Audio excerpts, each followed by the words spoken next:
lokal dengan mencerdaskan anak bangsa. Terus dukung channel ini dengan like, subscribe, jangan lupa klik loncengnya. Terima kasih.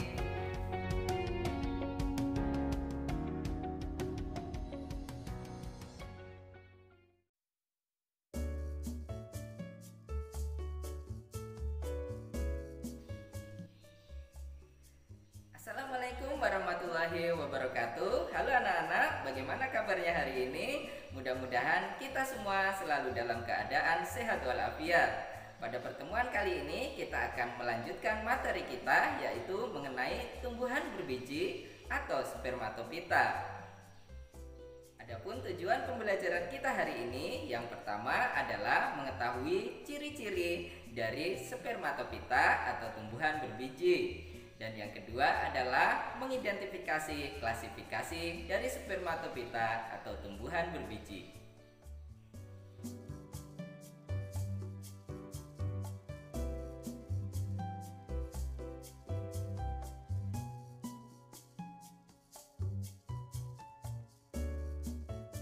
Tumbuhan berbiji atau yang disebut sebagai spermatofita memiliki ciri-ciri. Yang pertama adalah menghasilkan biji sebagai alat perkembangbiakan.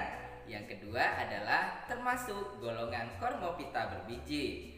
Chormophyta adalah tumbuhan yang sudah dapat dibedakan antara akar, batang, dan daunnya. Yang ketiga yaitu mempunyai alat kelamin yang jelas dan menghasilkan embrio. Yang keempat, cara hidupnya fotoautotrof. Yang kelima yaitu mempunyai berkas pembuluh berupa xilem dan floem. Xilem berfungsi untuk mengangkut unsur hara dari dalam tanah atau dari akar menuju ke daun, sementara floem berfungsi mengedarkan hasil fotosintesis dari daun ke seluruh bagian tubuh tumbuhan. Dan ciri-ciri yang keenam yaitu habitatnya biasanya di darat, ada juga yang mengapung di air. Selanjutnya adalah klasifikasi dari tumbuhan berbiji atau spermatofita. Tumbuhan berbiji dibagi menjadi dua. Yang pertama adalah tumbuhan berbiji terbuka atau disebut sebagai gimnospermae. Tumbuhan berbiji terbuka artinya tumbuhan tersebut memiliki biji yang tidak dilindungi oleh daun buah atau daging. Klasifikasi dari gimnospermae yang pertama adalah Cisadinae. Ini merupakan golongan pakis, tubuhnya menyerupai pohon kelapa, batangnya berbentuk tiang dan daunnya majemuk menyirip. Daun muda biasanya menggulung, contohnya adalah Cisas rumpi. Yang kedua adalah Ginkgoinae, termasuk spesies paling sedikit atau primitif. Kemudian tinggi batang sekitar 30 cm, berumah dua, daun berbentuk kipas, contohnya adalah Ginkgo biloba. Yang ketiga yaitu Genetinae, yaitu tumbuhan berumah dua, daun menyirip, bunga tersusun berkarang, contohnya adalah Genetum genemon atau melinjo. Dan yang keempat adalah Coniferinae, batang berkayu dan daun berbentuk jarum, memiliki strobilus, contohnya adalah cemara dan pinus.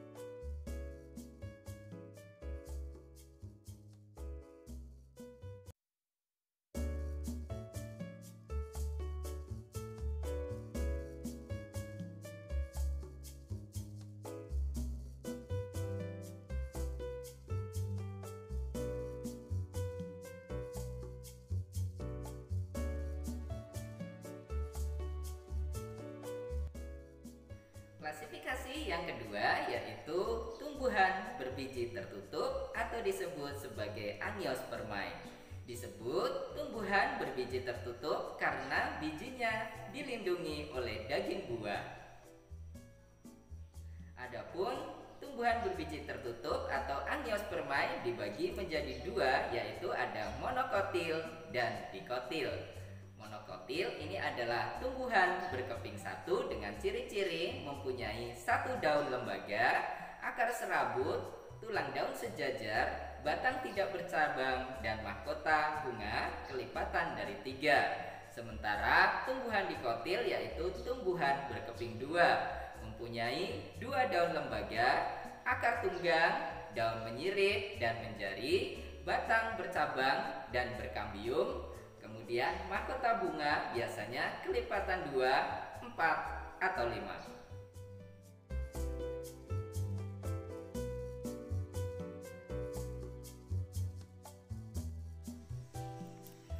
Perbedaan dikotil dan monokotil dapat dilihat pada tabel berikut. Yang pertama adalah akar. Pada dikotil, sistem akarnya tunggang, sedangkan pada monokotil sistem akarnya serabut. Selanjutnya adalah batang. Batang dikotil ini memiliki kambium sehingga dapat membesar. Kemudian batang dikotil juga memiliki banyak cabang. Sementara batang pada monokotil tidak berkambium sehingga tidak dapat membesar. Batang lurus dan tidak bercabang. Selanjutnya adalah daun. Daun tumbuhan dikotil, tulang daun menyirip atau menjari, sementara pada monokotil, tulang daun sejajar atau melengkung. Selanjutnya adalah bunga. Bunga tumbuhan dikotil, jumlah bagian bunga 4, 5, atau kelipatannya, sedangkan pada bunga monokotil, jumlah bagian bunga 3 atau kelipatannya. Selanjutnya biji. Biji pada tumbuhan dikotil saat berkecambah akan membelah menjadi 2 daun lembaga. Sementara pada tumbuhan monokotil saat berkecambah tetap utuh, tidak membelah. Selanjutnya adalah ujung akar lembaga. Pada tumbuhan dikotil tidak mempunyai sarung pelindung, sementara pada tumbuhan monokotil mempunyai sarung pelindung yaitu kleoriza. Dan yang terakhir adalah ujung pucuk. Pada tumbuhan dikotil tidak mempunyai sarung pelindung, sementara pada tumbuhan monokotil mempunyai sarung pelindung yaitu koleoptil.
Baiklah anak-anak, demikian pembelajaran kita hari ini mengenai tumbuhan berbiji atau spermatofita.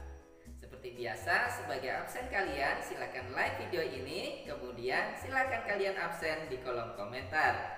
Bagi yang belum subscribe, silakan kalian subscribe agar kalian tetap terhubung dengan channel Bapak dan mengetahui materi-materi Bapak selanjutnya.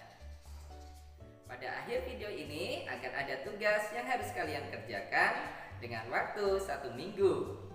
Silahkan kalian kerjakan, kemudian kalian kirim menggunakan Google Classroom. Terima kasih, tetap semangat. Assalamualaikum warahmatullahi wabarakatuh.